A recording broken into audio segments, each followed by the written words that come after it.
Hello दोस्तों, मैं are के बिश्नोई आज आपके सामने एक नया टॉपिक लेके आया हूँ। अनुपात समानुपात।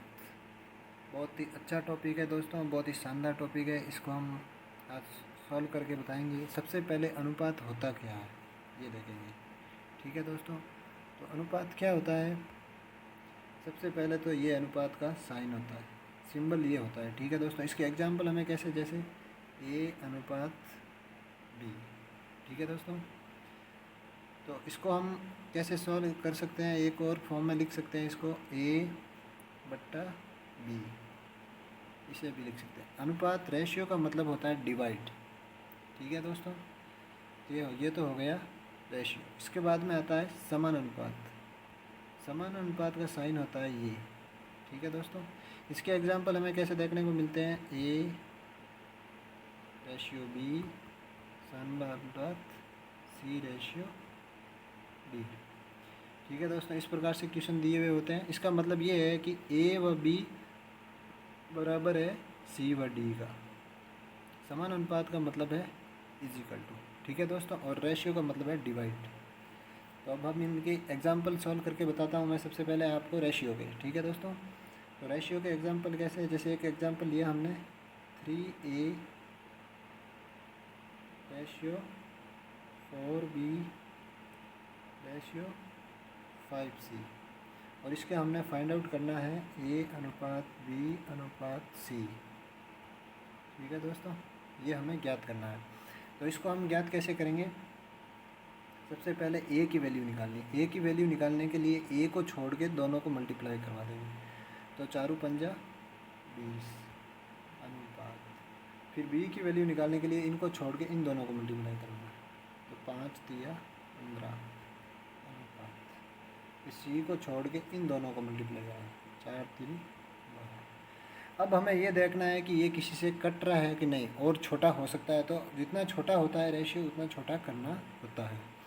ठीक है दोस्तों, तो इसमें देखते हैं 15 और 12 3 से कट रहा है लेकिन 20 नहीं कट रहा, और 2 से 20 और 12 कट रहे हैं लेकिन 15 नहीं कट रहे हैं। तो यही इसका फाइनल रेशियो। ठीक है दोस्तों, तो अब आगे इसके और एक क्वेश्चन करते हैं। समान अनुपात को भी सॉल्व करते हैं। तो कैसे लिखते हैं हम, जैसे ये हमें दे रखा है समान अनुपात का ए रेशियो बी समान अनुपात सी रेशियो डी। ठीक है दोस्तों, इसको सॉल्व करेंगे तो कैसे लिखेंगे, A upon B is equal to C upon D. तो इसको और सॉल्व करेंगे तो कैसे लिखेंगे,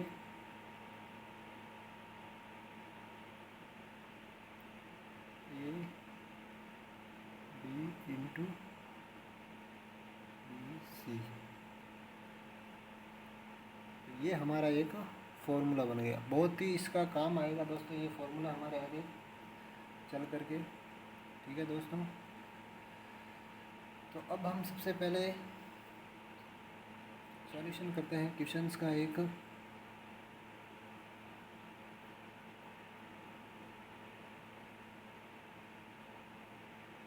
तो इसको हम सबसे पहले लिखते हैं। जैसे दोस्तों एक क्वेश्चन दे रखा है हमें, एग्जाम्पल लेते हैं एक सॉल्व करने के लिए हम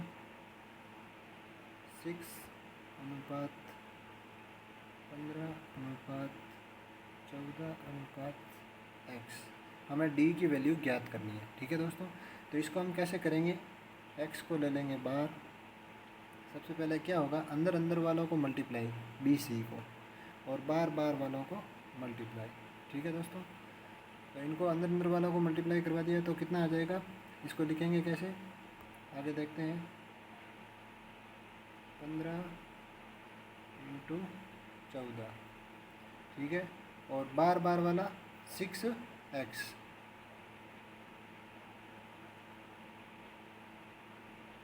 तो x की वैल्यू फाइंड आउट करने के लिए 15 इंटू 14 अपॉन 6।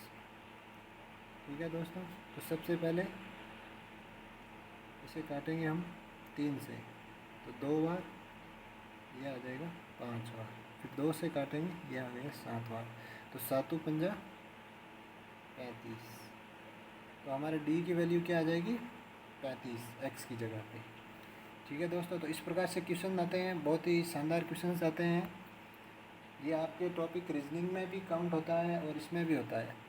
ठीक है दोस्तों, तो ये लगभग राजस्थान पुलिस कांस्टेबल से लेकर के हर बड़े से बड़े एग्ज़ाम में इसके क्वेश्चंस आते रहते हैं।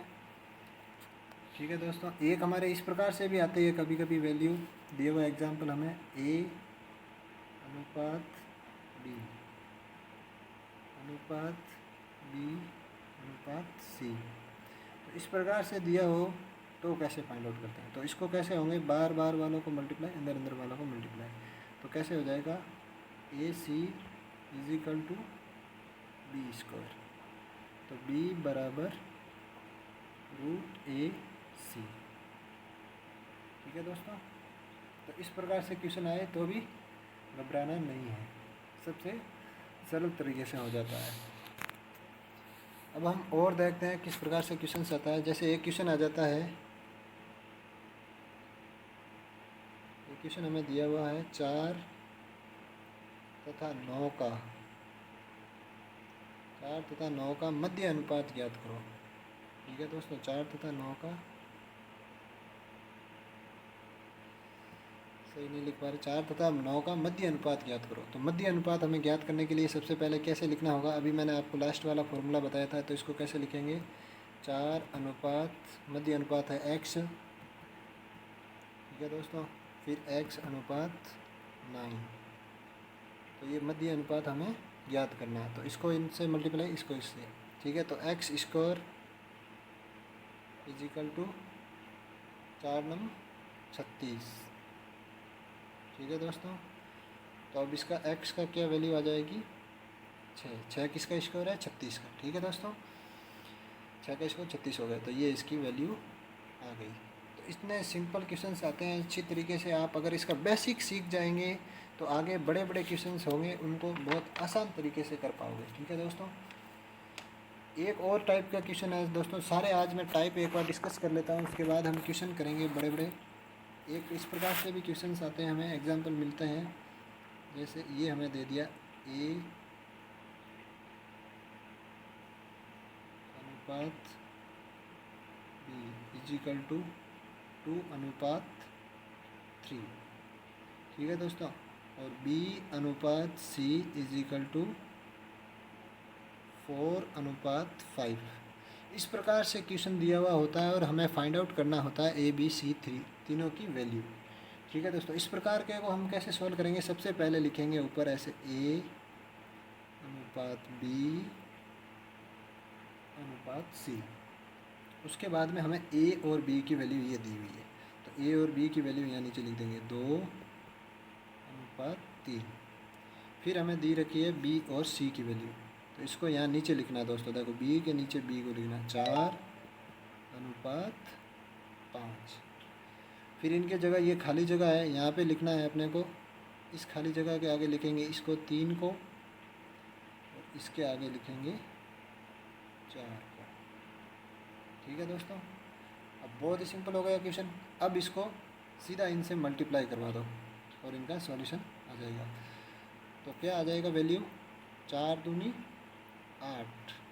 ठीक है दोस्तों, 4 दूनी 8 आ गई, अनुपात 4 तिरी 12, अनुपात 5 तिरी 15। उसके बाद में हमें देख लेना ये किसी आपस में कट तो नहीं रहे हैं, नहीं कट रहे हैं, तो यही इसका फाइनल रेशियो आ जाएगा। ए बी सी 3 तीनों की वैल्यू आ जाएगी 8, 12 और 15। ठीक है दोस्तों, इसी प्रकार से ये 3 दे रखे हैं ए बी सी, अगर 4 दिए हो तो कैसे करेंगे, तो जैसे हमें वैल्यू दी हुई है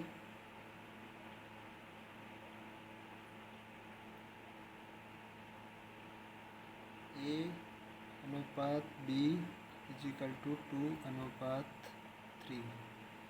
ठीक है दोस्तों, और बी अनुपात सी इज इक्वल टू 4 अनुपात 5 और सी अनुपात डी इज इक्वल टू 2 अनुपात 5। देखो दोस्तों, आज मैं बहुत ही सिंपल तरीके के क्वेश्चन बता रहा हूँ, सिर्फ इसलिए क्योंकि सबसे पहले बेसिक कंसेप्ट तैयार होना बहुत ही ज़रूरी है। ठीक है दोस्तों, तो आज सिर्फ हम बेसिक देखेंगे। तो इस प्रकार के क्वेश्चन आते हैं तो कैसे सॉल्व करेंगे, सबसे पहले लिखेंगे इसे ए अनुपात बी अनुपात सी अनुपात डी। जो हमें फाइंड आउट करना है वो लिख दीजिए सबसे ऊपर। तो उसके बाद में हमें लिखना है जो वैल्यू दी हुई है। सबसे पहले दी हुई है ए बी की वैल्यू, तो हम लिखेंगे 2। इसके नीचे ही लिखना है, देखो जो वैल्यू दी हुई है उसी के नीचे वो वैल्यू लिखनी है। फिर दी हुई है हमें बी और सी की 4 और 5, तो बी की वैल्यू बी के नीचे लिखेंगे, तो यहाँ आ जाएगी 4, ये आ जाएगी 5। फिर हमें वैल्यू दी हुई है सी और डी की, तो ये इसके नीचे लिखेंगे, तो ये आ जाएगा 2 अनुपात 5। ठीक है दोस्तों। अब हमें आगे जो ये दो खाली जगहें पड़ी है, इधर भी पड़ी है 1 और 2 इधर है, इनमें क्या लिखना है, जो इसके आगे वाली वैल्यू, जैसे यहाँ पे वैल्यू है 3, तो ये यहाँ दोनों खाली जगहों में आ जाएगी, तो यहाँ आ जाएगी 3, यहाँ भी आ जाएगा 3। ठीक है दोस्तों। यहाँ पे खाली जगह है, इसमें आ जाएगा 5, यहाँ पे खाली है, यहाँ पे आ जाएगा 4, नीचे खाली है, इसमें आ जाएगा 2। अब इनको करवा दो मल्टीप्लाई, तो 4 दूनी 8 और 8 और 2 16, तो इनका क्या आ जाएगा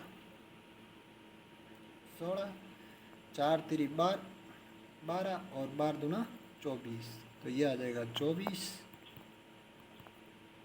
फिर 5 3 15, 15 दूना 30, तो ये आ गई 30, और फिर 5 25, 25 तिया 75, तो ये आ जाएगा 75। ठीक है दोस्तों, ये इसका रेशियो आ जाएगा ए बी सी डी तीनों का, चारों का वैल्यू। ठीक है दोस्तों। तो अगर अब मेरा पढ़ाया हुआ आपको अच्छा तरीके से समझ में आ रहा है तो मेरे वीडियो को लाइक एंड शेयर ज़रूर करें। ठीक है दोस्तों। अगर आपने चैनल को सब्सक्राइब नहीं किया है तो सबसे पहले तो सब्सक्राइब करके आगे की बेल आइकन के घंटे को ज़रूर दबा लें, ताकि मेरा जो भी नया वीडियो आए उसका सबसे पहले आपको प्राप्त हो। ठीक है दोस्तों। तो एक तो ये हो। अब एक अगला मेथड और देखते हैं दोस्तों। हमें इस प्रकार से भी कई क्वेश्चन मिलते हैं, जैसे मिल रहे हैं a अपॉन x अनुपात b अपॉन y अनुपात c upon z। X y z की जगह आपको वैल्यू मिलेगी। मैं एक बार आपको समझाने के लिए फॉर्मूले के तौर पे इसको लिख रहा हूँ। तो इस प्रकार के जो वैल्यू होती है इसका सीधा आंसर होता है, अपने कहीं इसको सॉल्व करने बैठ जाता है, लेकिन इसका सीधा सा आंसर होता है x अनुपात y अनुपात z। इसका यही एक आंसर होता है सीधा सा। ठीक है दोस्तों। इसको कुछ भी सॉल्व नहीं करना है, जो नीचे का दिया हुआ होता है वही होता है। लेकिन अगर यहाँ पे कुछ वैल्यू दी हुई है तो फिर आपको सॉल्व करना पड़ेगा, वो भी मैं आगे क्वेश्चन में बताऊँगा। ठीक है दोस्तों। एक हमें इस प्रकार से भी दिया होता है, जैसे जो हमने पहले किया भी है डिस्कस, एक्स ए वाई बी अनुपात जेड सी। इस प्रकार के क्वेश्चन होते हैं। इनका हमें ए बी सी की वैल्यू निकालने के लिए हमें लिखना होता है 1 अपॉन एक्स 1 अपॉन वाई। ठीक है दोस्तों। और 1 अपॉन जेड। इस प्रकार के क्वेश्चनों को इस प्रकार से लिख के सॉल्व करना पड़ता है। फिर इनका एक्स वाई जेड का एलसीएम लेंगे और फिर इनको काट